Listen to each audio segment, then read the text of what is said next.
라오디게아 교회의 사자에게 편지하라. 아멘이시요 충성되고 참된 증인이시요 하나님의 창조의 근본이신 이가 이르시되 내가 내 행위를 아노니 내가 차지도 아니하고 뜨겁지도 아니하도다. 내가 차든지 뜨겁든지 하기를 원하노라. 내가 이같이 미지근하여 뜨겁지도 아니하고 차지도 아니하니 내 입에서 너를 토하여 버리리라.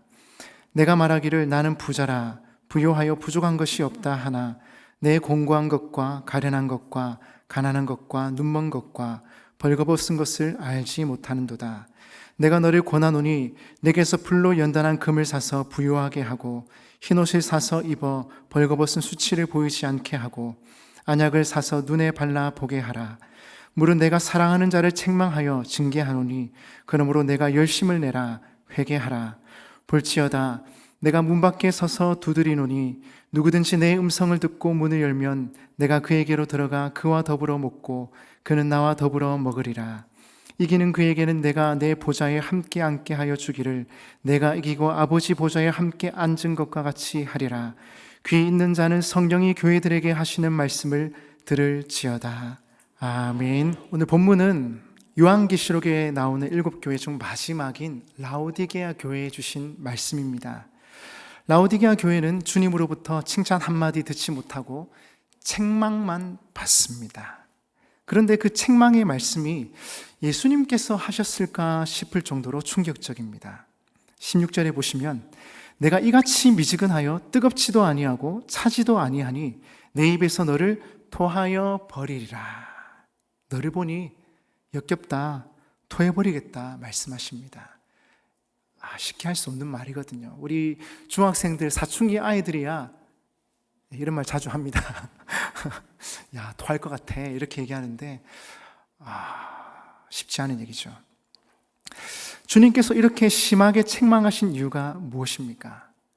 라오디게아 교회가 심각한 죄에 빠져 있었던 것입니까? 아니면 교회가 하지 말아야 할 나쁜 짓을 많이 했던 것일까요? 그렇지는 않은 것 같습니다.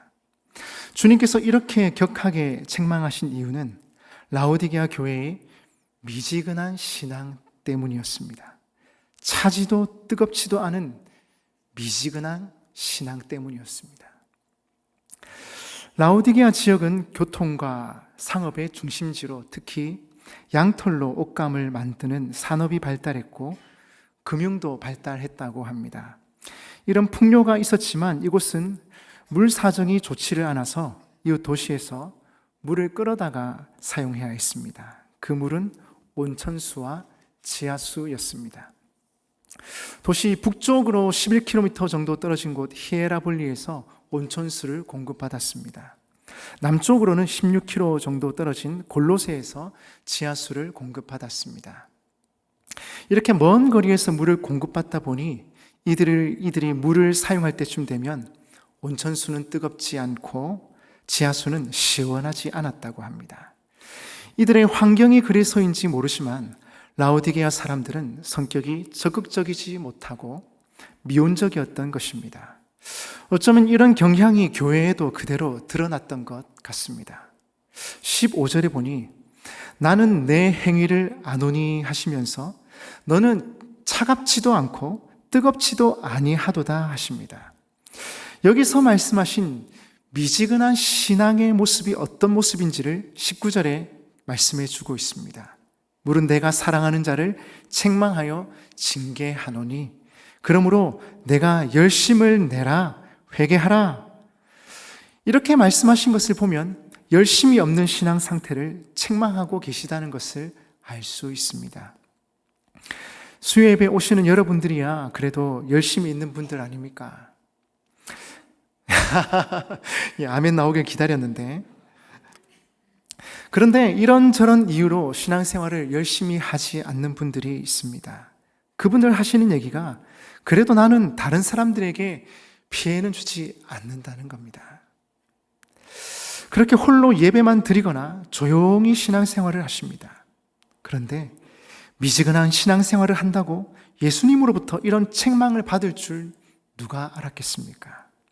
미지근해도 방탕한 삶을 사는 것보다는 훨씬 낫지 않습니까? 교회에 안 오는 것보다는 그래도 교회에 나오는 게 낫지 않냐는 것입니다. 그렇게 생각하며 미지근한 신앙생활을 하고 있는 성도들에게 정신을 차리라고 말씀하고 있는 듯합니다. 라오디게아 교회 성도들도 아마 주님으로부터 이런 책망을 받게 될 거라고는 상상도 못했던 것 같습니다. 그들은 스스로에 대하여 자부심이 대단했습니다.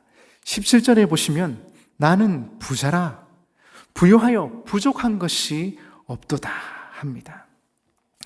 라오디게아 교회는 상당히 부유했던 것 같습니다. 도시 전체가 부유하였고 특별한 핍박도 없었습니다. 그러니 그렇게 생각할 만합니다. 그러나 주님은 그들의 실상을 17절 중반절에서 계속해서 말씀하십니다. 내 공고한 것과 가련한 것과 가난한 것과 눈먼 것과 벌거벗은 것을 알지 못하는도다. 이것이 라오디게아 교회의 실상이었는데 그들은 자신이 그런 모습인 줄 꿈에도 깨닫지 못했던 것입니다. 아마도 그들은 부요하여서 영적인 갈급함이나 뜨거움이 없었던 것 같습니다. 갈급함이 없는 자에게 어떻게 열심과 희생이 나오겠습니까? 나는 부자라 부족한 것이 없습니다. 이 정도면 남부럽지 않은 생활입니다. 괜찮습니다. 생각했던 것 같습니다. 우리의 삶에 아무 문제가 없고 편안하고 자식들이 다 잘 됩니다. 그래서 교양 있게 예수님 믿고 교회를 다니고 있습니다. 또한 세상에서 누릴 수 있는 것들 누리면서 잘 살고 있습니다. 얼마나 좋습니까? 그런데 주님께서 보시니 그 모습이 영적으로 너무 가난하고 비참합니다. 자신들만 모를 뿐이지 영적으로 얼마나 가난하고 피폐한지요. 식어버린 신앙이 얼마나 가증스럽고 역겨운지 주님께서는 토하여 버리겠다 말씀하십니다. 나는 부자라 부족한 것이 없다 말하지만 영적인 세계에서 그들은 너무나 불쌍한 사람들이었습니다. 여러분, 사람들은 외모를 보고 또 그 사람이 얼마나 많이 가진지를 봅니다.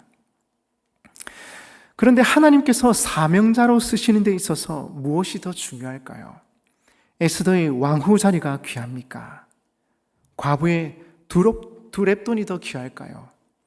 아니면 5,000명을 먹이고도 남았던 오병이어가 귀합니까? 사실 하나님 앞에서 그 모든 것들은 도구일 뿐입니다. 중요한 것은 우리의 삶에서 뜨거운 열정과 헌신과 사명이 있느냐 하는 것이죠. 하나님은 우리가 무엇을 얼마나 가지고 있느냐를 보시는 분이 아니라 우리의 마음 상태를 보십니다. 우리의 마음에 진정한 믿음이 있는가? 사명감이 있는가? 주님의 그 사명을 이루기 위한 열정이 있는가? 사모함이 있는가? 본문에 주목해 봅시다. 내 공고한 것과 가련한 것과 가난한 것과 눈먼 것과 벌거벗은 것을 알지 못하는도다. 한마디로 수치스러운 모습입니다. 다른 사람들은 다 보고 있는데 자신들만 모르는 겁니다. 여러분, 우리도 대부분 자신의 모습과 영적 실상이 어떤지 잘 모를 때가 많습니다. 그러므로 말씀을 통해서 자신을 점검해 보아야 합니다. 주님은 라오디게아 교회에 계속해서 말씀하십니다. 18절입니다. 내가 너를 권하노니 내게서 불로 연단한 금을 사서 부요하게 하고 흰옷을 사서 입어 벌거벗은 수치를 보이지 않게 하고 안약을 사서 눈에 발라 보게 하라. 라오디게아 교회가 자랑하던 것이 세 가지가 있었습니다. 부자라는 것과 좋은 옷을 입고 다니는 것과 도시가 안약으로 유명했다는 것입니다. 그러나 주님은 불로 정련한 금을 사라 하시면서 그들이 번 돈이 더러웠음을 지적하십니다. 좋은 옷을 입었지만 영적으로는 벌거벗었다 말씀하십니다. 안약으로 유명한 도시에 살면서 영적인 눈은 멀었다고 말씀하십니다.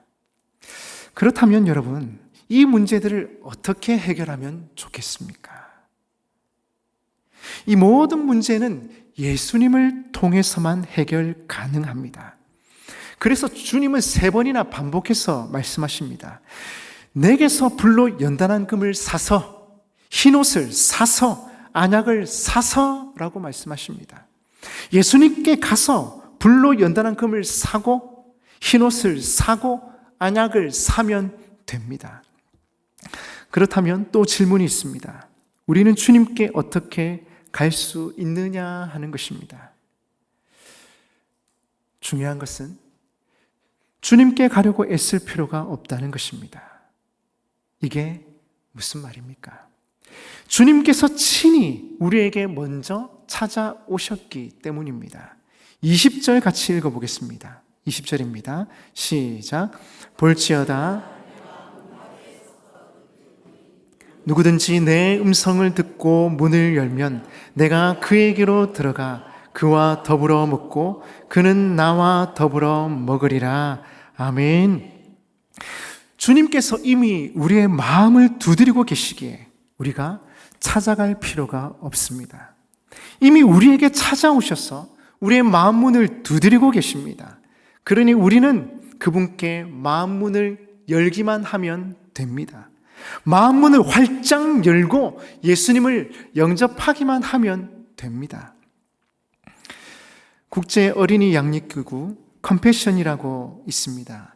저도 후원하는 친구가 있는데 이 아이들 중에 컴패션의 양육을 받고 훌륭하게 성장하여 사회에 진출한 아이들이 많습니다. 상상이 안 되는 비참한 형편에서 소망이라고는 조금도 찾아볼 수 없는 그 아이들이 어떻게 그렇게 훌륭하게 자랄 수 있었을까요?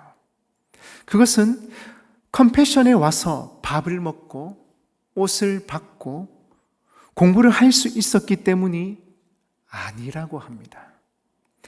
그것은 그곳에서 그 아이들이 예수님을 만났기 때문이라 합니다. 그 아이들이 장성해서 다시 컴패션에 와서 자원봉사로 섬기는 경우들이 많습니다. 그들은 누구나 인터뷰를 하면 10초도 안 가서 눈물을 흘립니다. 이들이 이구동성으로 하는 말이 있습니다. 내가 인생의 가장 밑바닥에 있을 때 하나님의 사랑이 제게 임하였습니다. 여러분, 예수님을 믿고 영접하면 삶이 달라집니다. 인생의 변화가 시작됩니다. 왜요? 내 삶의 주인이 바뀌기 때문입니다. 어부와 전도를 했던 것도 그런 이유가 아닙니까? 나 혼자 예수님 믿고 행복하기를 원치 않기에, 부모님도 행복하기를 원하기에, 예수님 믿으면 행복하고 천국 가고 하나님 자녀가 되는데, 그래서 초청했던 것 아닙니까?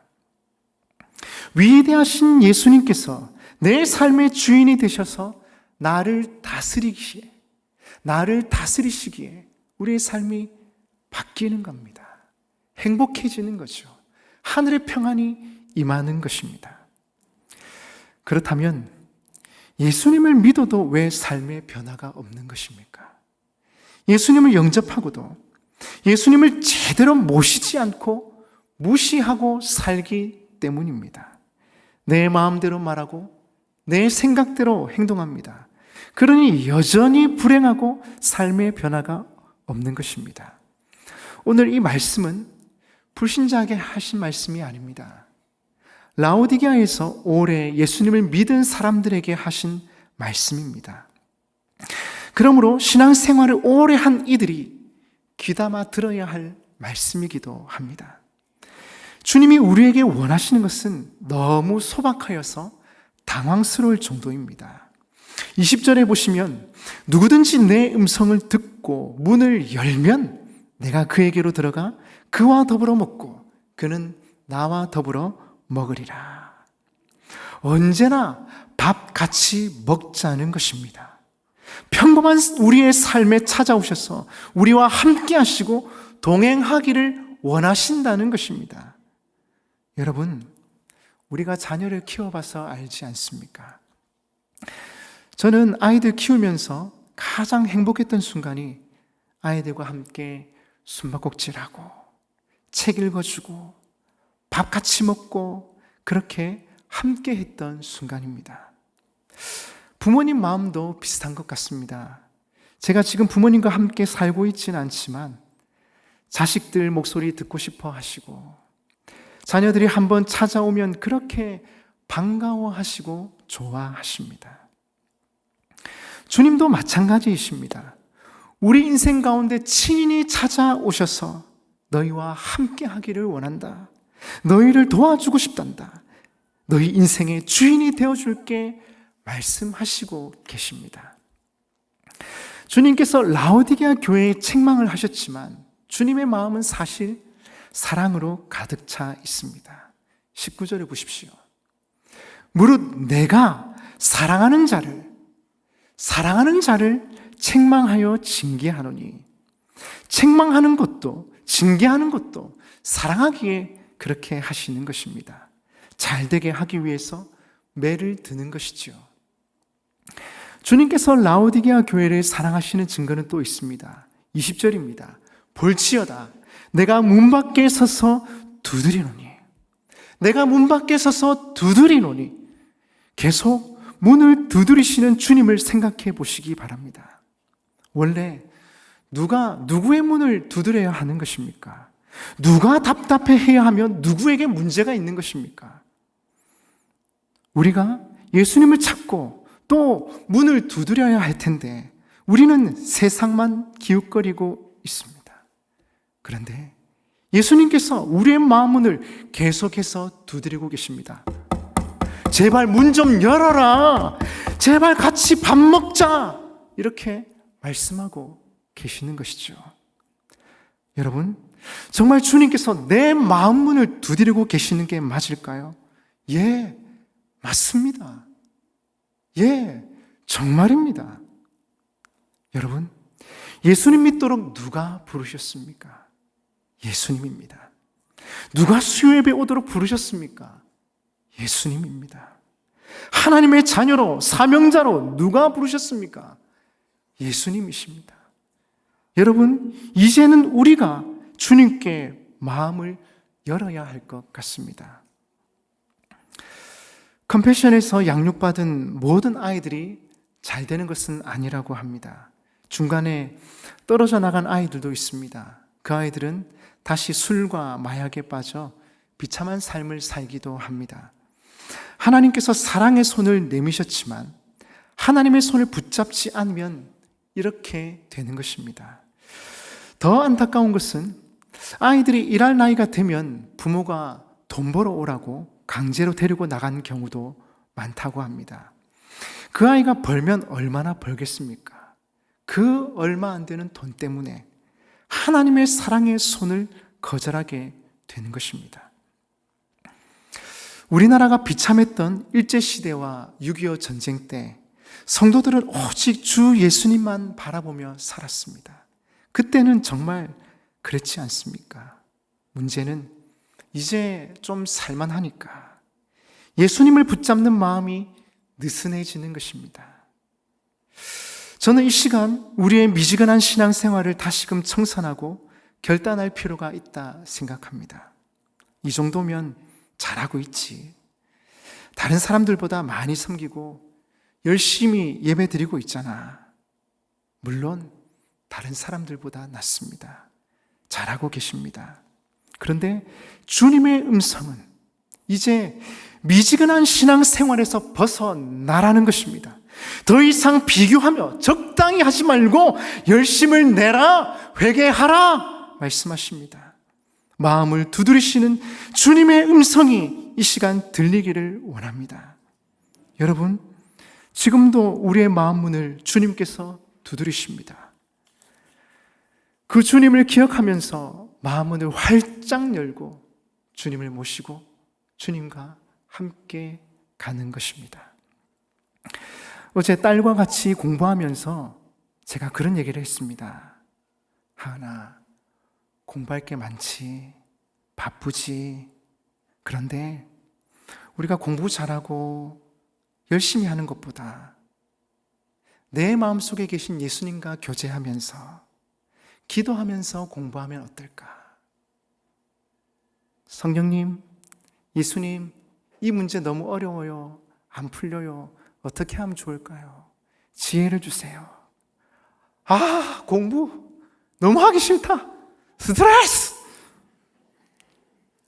이렇게 주님과 얘기하면서 함께 가는 거지.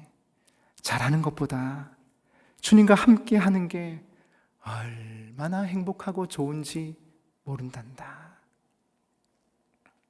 여러분, 저는 똑같은 얘기를 여러분께 드리고 싶습니다. 다른 사람들과 비교해서 잘하고 있냐 체크하는 것도 좋겠지만 내가 받은 그 은혜에 감사해서 주님 섬깁니다. 주님이 내 마음 두드리시는데 제가 마음을 아프겠습니까? 이제는 주님과 영원히 함께 하겠습니다.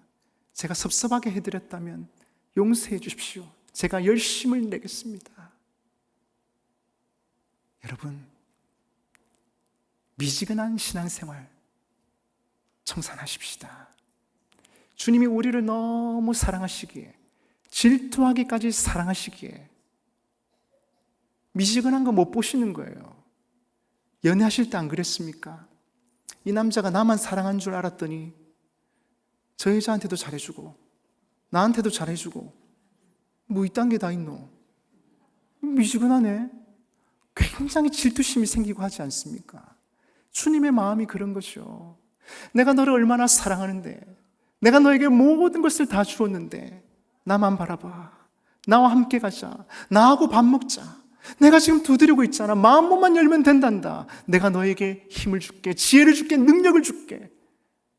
주님께서 우리에게 던지시는 사랑의 프로포즈입니다. 여러분, 잘 하시는 중에 우리가 더 뜨겁게, 더 마음을 다해 주님을 사랑하고 더 열심을 내고 열정적인 믿음의 사람 되시기를 간절히 바랍니다. 말씀을 맺겠습니다. 라오디게아 교회는 주님으로부터 책망의 말씀을 듣습니다. 이 책망 안에는 라오디게아 교회가 잘 되기를 바라시는 하나님의 사랑의 마음이 담겨 있습니다. 라오디게아 교회는 이 말씀을 듣고 회개하고 다시금 열심을 내기만 하면 됩니다. 여러분, 우리도 우리의 미지근한 신앙생활을 다시금 회개하고 열심을 냈으면 합니다.